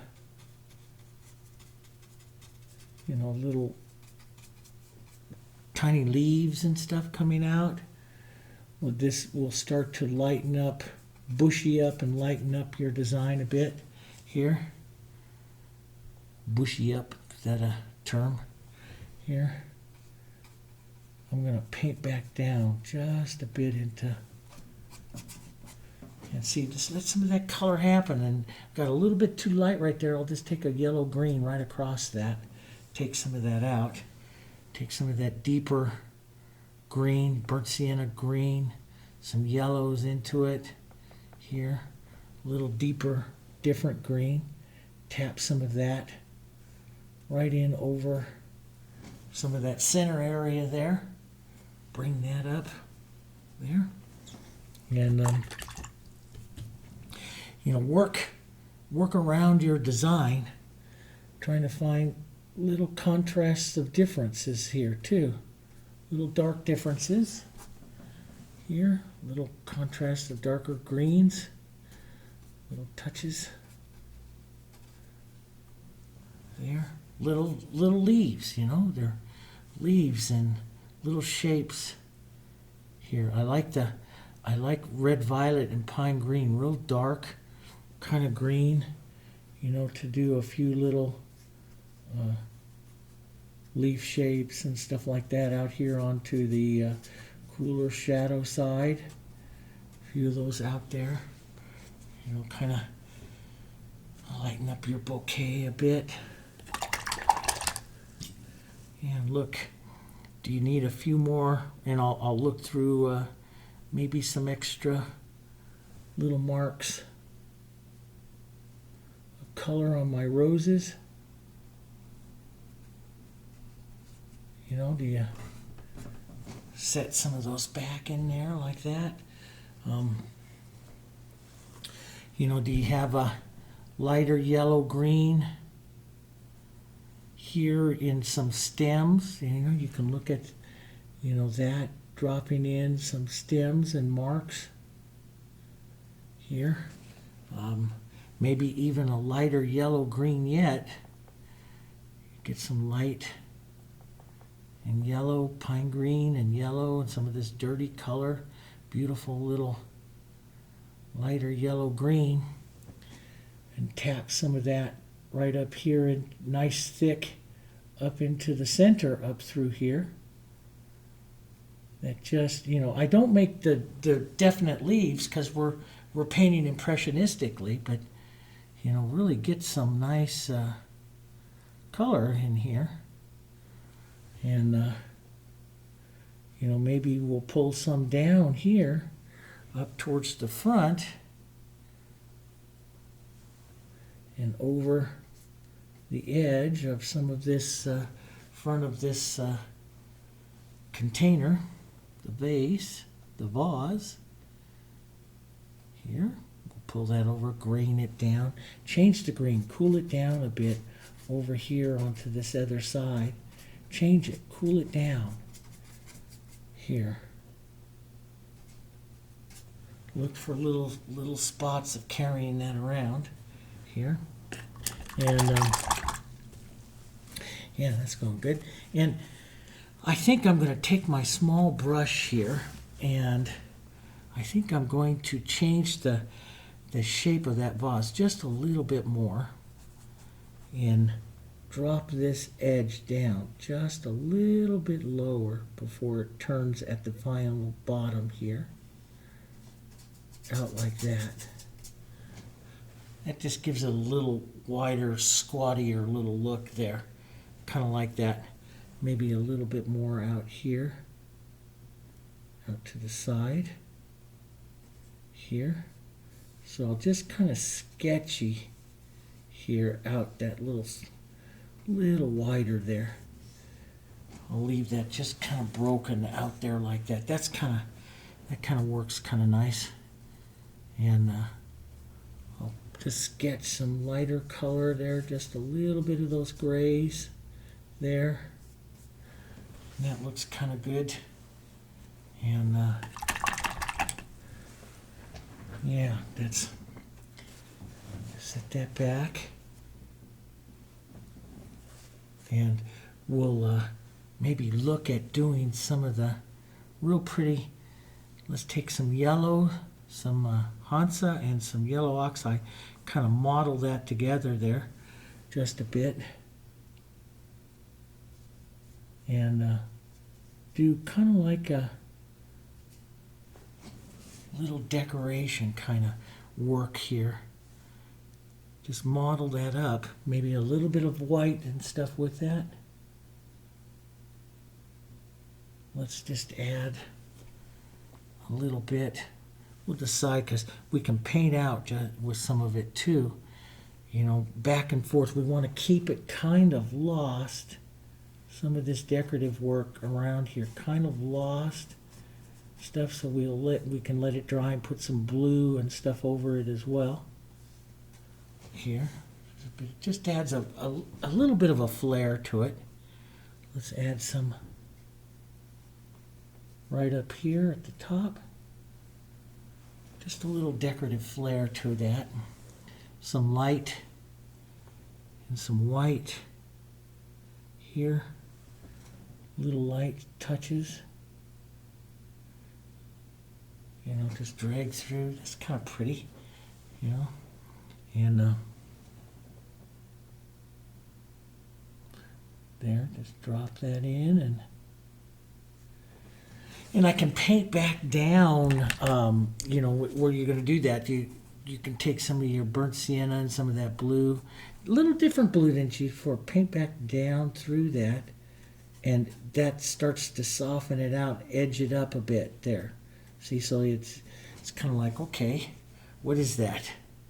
You know, and you know, is it a nice little gold scrolly kind of decoration or whatever? But so you paint through it just a bit, and just put some of that decoration on there. Very impressionistic, right? Well, that's the whole thing, right? Impressionistic. That's what we are. Drag some of that around, drag some of the light around with that, right in there, so that you don't know exactly what it is. Just kind of drag it around, right? We'll get more of that cerulean and the light, which gives you a little clearer shine right up here. A little bit of a clear shine, maybe a bit of that right in that area there. And then we'll push a little dark as well, right in through there. Kind of pretty, kind of different.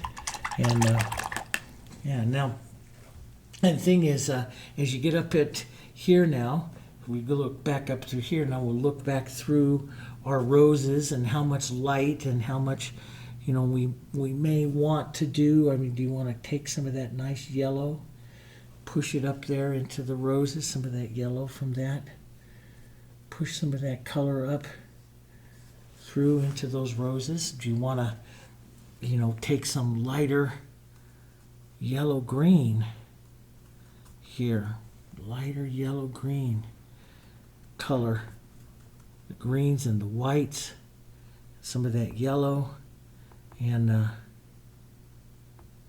do we want to make some of our lighter impact leaves and stuff through there? Have some of those colors go through. That's just pulling that nice light through. I mean, you're impressionist, right? Look at how thick this paint is.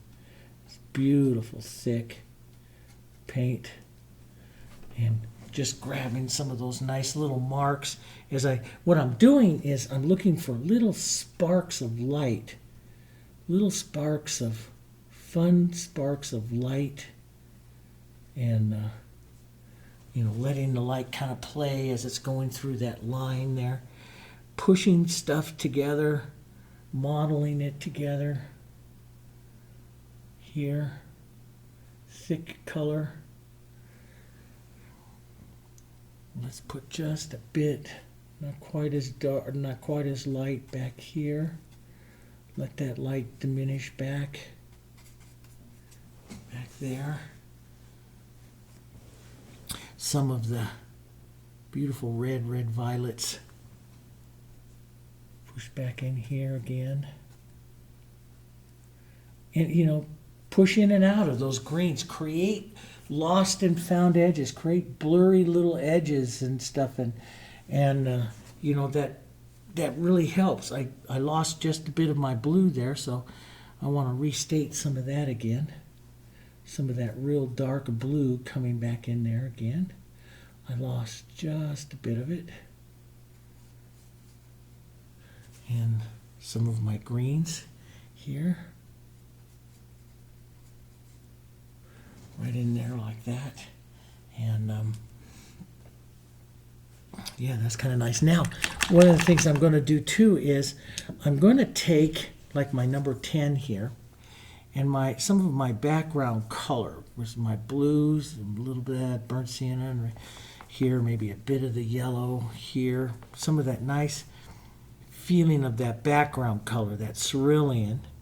Let's add some water to this as well. And doesn't need to be exactly the same kind of color, but that cerulean is just so important there. Got a little bit of violet in there, and that's okay. And I'm going to come back in and negative paint through. This is one thing that a lot of the Victorian painters did at the end to kind of lighten up some of their look.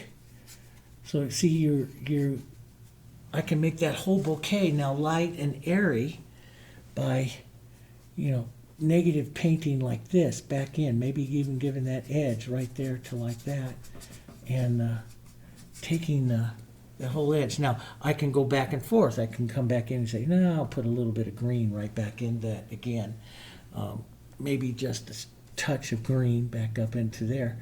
But what I'm doing is I'm taking back out some of the feeling, which when you step back and you look at it there, okay, it's lightening up the feeling of the painting, and that's what we want to do. Just so you use your negative painting here of your design. Take out some, move some of the color around or whatever, put in more light. Let's take back just a bit more of that red, so you see just a bit of that out there like that. If you take out too much, you go put it back in, and vice versa. Just lighten up the edges of some of that. So sometimes when you're putting those little brush marks on and stuff like that, and it might look a little bit heavy or so, then you come back and negative paint it back in, and lighten it up, thin it out, thin out the structure of it a bit, so it's not quite so heavy. It's a great way. Here, we'll put a bit of that dark right back in there, maybe a stroke or two of that lighter red right back in there. That's just kind of pretty. You see the color there just a bit, so yeah, it's really a great way excuse me, to paint it, to shape it up. That's the beautiful thing about alla prima. We can work both of them at the same time. Let's just push a little bit of that into that back rose and around. A little bit of that red and stuff coming into that rose. That's kind of pretty, into that color. Yeah, and you see you go around like that, and that's kind of nice. That and like I said, I probably need to go back up into the front there again. Yeah, I probably need to do that. I need to take some of this really grayed blue and burnt sienna. Maybe put a little extender or so into it. Really gray this down here, really grayed down, and brush on, kind of like the idea here of the casting shadow there on this side of the painting. Now I want to get a bit lighter, and I want to brush through that a bit, so it's not perfect. We're painting today very much impressionistic, so we want to paint very much impressionistic on everything. Let's just push a little bit of that in like that, and then we'll take a little bit of our light and go through that. And I like that brushwork of it. See, it's a very pretty brushwork of it, leaving it very, very pretty. And so I need to take some of this thick and some of this yellow oxide, maybe a bit of the Hansa and stuff in there too. Nice thick light right up here. And got a little bit of the dirty color from that blue in there, but I'm just going to let that, happen there right now.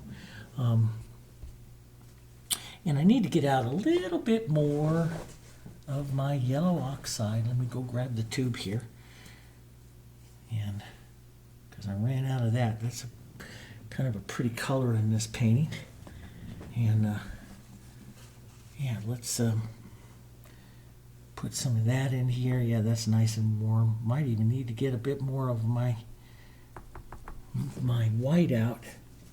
I want to put more textures right up here.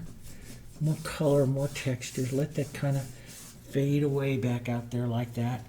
Maybe right into, and be very brush mixy with it. Very casual and light, and let that just kind of dance, or do what I call the brush dance, going around here. Really bringing that up and forward here, that nice warm, maybe a bit more, a touch of burnt sienna into that, so that warms up just a little bit more. It doesn't take much, but just a bit of burnt sienna in there really warms, oranges that up, and those yellows up a bit more. And see, that's just so, it's just pretty. Get those colors going in there like that. And then we'll let that burnt sienna and some of that blue and stuff there. See, that's real pretty. Gets those colors in there. And yeah, I like that. And take some of that out a bit. Let's get a bit of the blue and that burnt sienna and that cerulean blue and that burnt sienna. And I'll go grab another dollop of my nice white. I love to do this in the painting. This is a part of the painting that I really like, where I go back through and restate a lot of my background and a lot of my colors and stuff up in through here, because I just feel that it just does so much to the painting. And I want to get this real light, but you know, almost like because we didn't add a tremendous amount of light over there, so I can brush through here with some of this nice warm, little different kind of light, maybe just a touch more blue here, but light here. Some of that color from that that vase and stuff are coming in there as well, so it's not exactly the same. Here, I got a bit of that dark in there in my brush, and it keeps tracking out, so I got to wash it out a little better.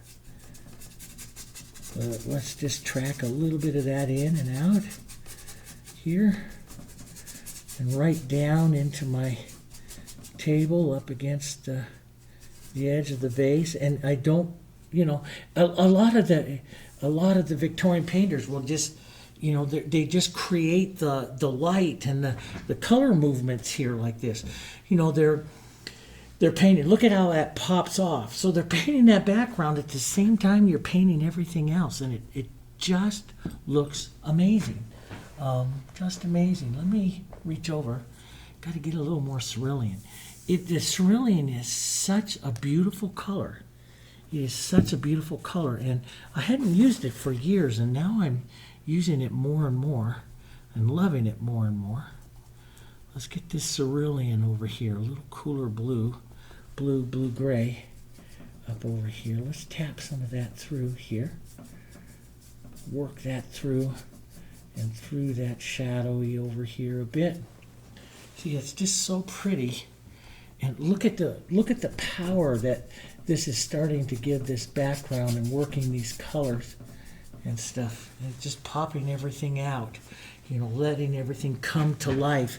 And you know, it's really easy to do this. You just got to get fast, you know, get brave, get lots of color, and the big thing is lots of color, and then you get out lots of color, and yeah, just push that in. I want to put in a little bit more yellow oxide, a little brighter.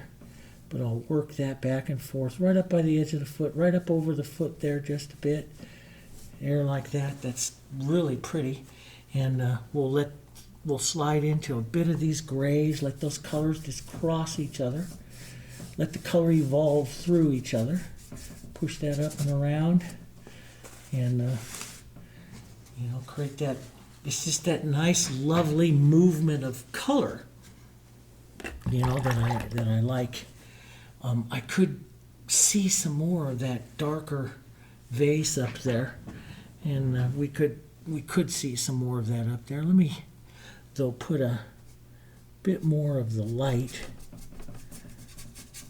See, you can come back and add that in, just some nice, pretty, you know, movement of that. Let's put in a little bit more of that through light right up there.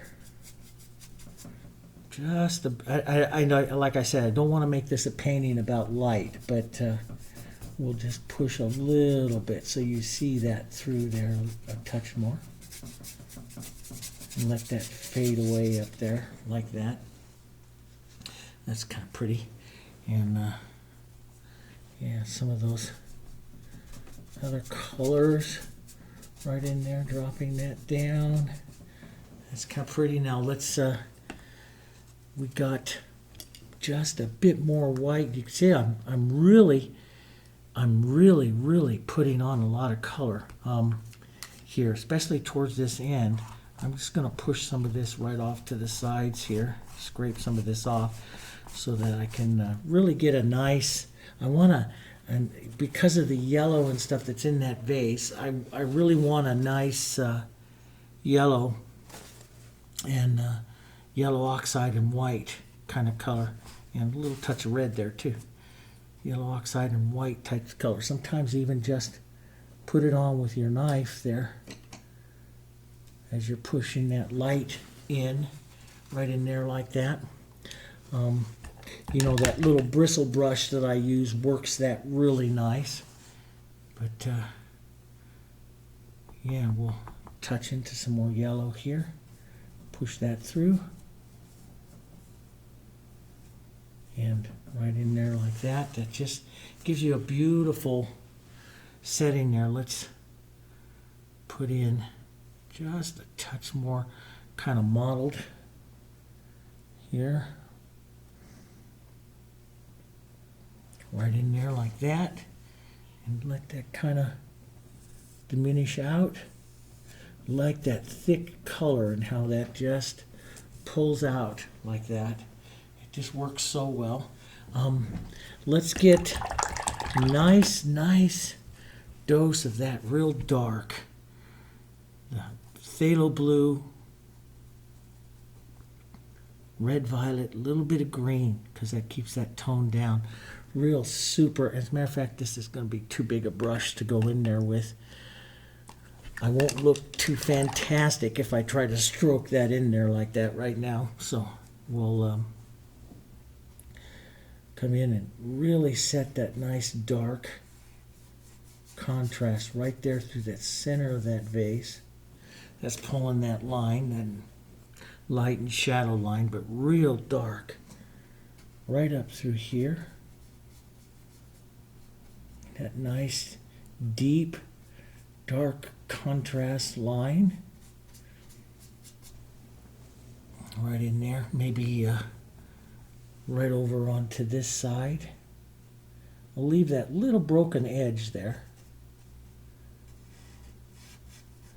but a bit of that so you get a better idea of reflected light on that side.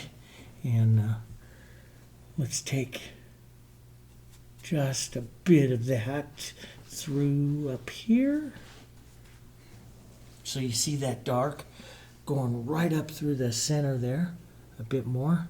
Now we could, you know, like this rose here, could go back down a bit. You know, that's a personal choice. I do like seeing just a whisper of that back there, carrying up to the top of the composition there. I like seeing just a bit of that. I like to see a little bit of that over here too. Carrying through out there like that. See how it travels up and through. You stay back through there with that and you say, oh yeah, that's traveling up and through there like that. That works out pretty well. But you know, it's do I want to see more light up there, or should I maybe put a little bit of my background kind of color into that to cool this rose down a bit, drive it back a little bit more. But that cooler background blue is kind of pretty here. See, we're picking up that blue, so it is kind of pretty here on some of this. As I look to carry some of those colors, let's tone that back down, a little bit of yellow in it as well. Push that right back into that, but see that blue, this background bluish color onto these roses is kind of pretty because it's pulling that background through. So now I'm at the part of the painting that I'm looking at, carrying through some of my colors that I've used in other parts of the painting, moving them through. And do I need to do any more to the light, carry through the light and stuff? Some of that blue might look pretty nice back up here on that back rose.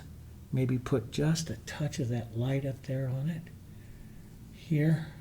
But you see, you're picking up that blue. So yeah, and that blue out there diminishing off that edge. Just let that rose just kind of diminish off. Maybe have the light strike like we built earlier. Maybe just go ahead and have that light strike right there like that onto that rose. And maybe we leave it as a pretty powerful light strike right there, because it does have a lot of warm cools on it. But let's just round that bowl just a bit right in there like that, so you pick up that bowl. Just a touch. And the thing is, it comes out as, how much of an edge do you want to give out here onto some of these petals? These reaching type petals here, do you want to give a little bit more of an edge or not? And I have the nice, really thick white that I can just set a nice edge on some of those and really develop that center of interest right through there now. And it's a personal choice. What do you want to do? How much of a contrast do you want that to have? That's your choice. I'm going to put a little chisel of that right here. Nice little chisel edge of that. Take a bit of my toned kind of yellow. Push that right there. Take some of that away just a touch so that rose turns just a bit. But that blue in there is really pretty. That background color is really kind of pretty into those roses there. And let those kind of swirl around. So you have some nice impressionistic. It's kind of fun to paint really impressionistic roses every once in a while like this. Just really impressionistic. Just setting those, together like that and painting that. And let's take that cerulean and the white here, model that together a bit more, and let's set a nice shine right there.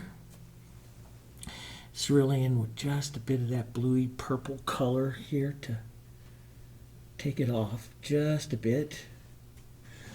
Take it off side there just a bit. That's kind of nice.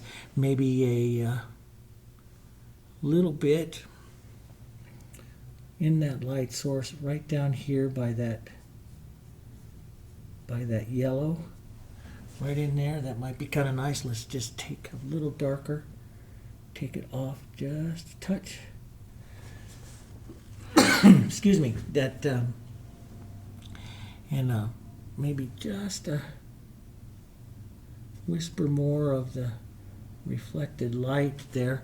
Let's cast up onto that. That's dry there now, so it's perfect. So cast up just a touch of that yellowy color from the table here, from the light side of that table right there. And that's a little extreme, but that's the way I do things. Too much, so I can take them out here. So we'll take a little dark and take some of that out.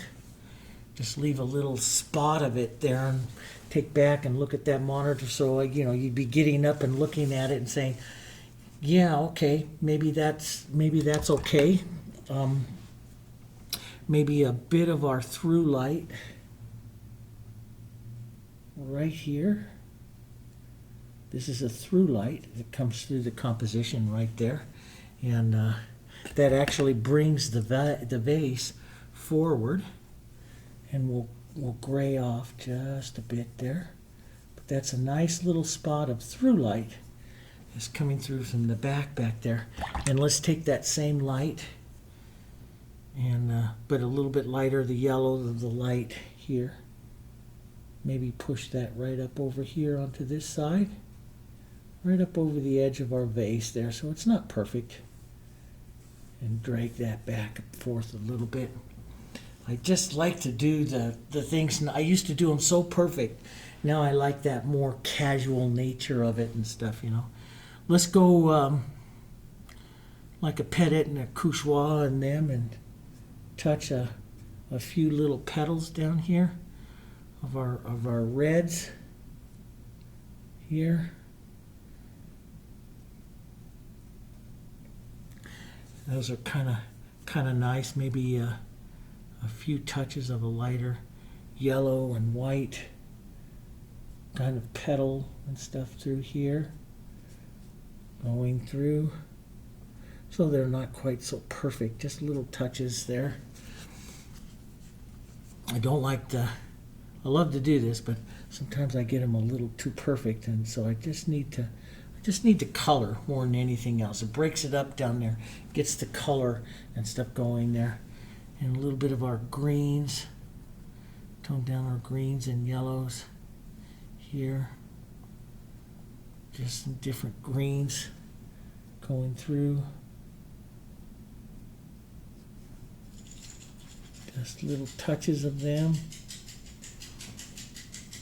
little bits here and there, and yeah, that looks pretty good. Now you can do more, and you can do more, like the tip of a round brush is really nice if you want to come out and put little, now that we've reworked those, backgrounds and stuff like that, you can come back a second time and add a few other little things taking out. They're kind of nice, just little dribbly things, they're kind of nice, going out and pulling out and down and stuff. So, different ways to lighten it all up, but kind of a fun little painting, couple hours. We get a fun little painting like this, very casual, on a nice, beautiful Saturday. It's I love the creative corners, little weekends, and working on stuff. I'm going to take some real thick here, real thick, and I did it with a knife, and I might do it again here with a knife, but just that yellow and white, and just really lay that on right in there. I used to always be so afraid of that, getting that stuff, and now, boy, I just love to lay those textures on. And I'll use up some of this real thick white that I have here, put a bit of that modelly yellow oxide into it, and just use it up here, and really just trowel it on there, right onto the front there. I like that kind of movement and stuff that it gives it now, and that interest and stuff. And you got to realize, with acrylics, about half of that will dry down. So you think you have it, and about half of it and stuff will dry down and stuff. But that's just the nature of it, okay? Look through, see if there's any more little bits of interest or something that textures and stuff that you might want to try or lighten up or add or something. That might be better as a blue. And it might be best just to stop and get a cup of coffee and sit back and look at it for a while. Some artists put it away for a few days. I don't like to do that with all the Prima ones, because what will happen is I just end up making them too stiff. I end up going, maybe I'll correct this, and then pretty much I've destroyed it. And an Alla Prima one like that looks pretty good. An Alla Prima one like that, I kind of like to leave it. I kind of like to you know, just call it done and leave it. Maybe a little stroke of some more color, breaking that up through there. I just like that little touches of that. See, it's that little kind of modeling touches and stuff. That's just that a lot. Okay, now and then I'll probably put some gold and some of these dark tones on this frame and stuff, and that gets on. That's going to look kind of pretty. All right, it's a great little painting. I hope you had a good time. I had a great time painting that, seeing how you kind of draw it, develop it and stuff, and just how much you want to do to the roses. You know, it's going to be a question here that I did too much to the roses, give too much shape to the roses or something. You know, that's you know, for you to decide, you know, how much you want to do to it. I think it'll be okay. It's a nice casual composition of them. Okay, thanks for joining me. I'll see you next time.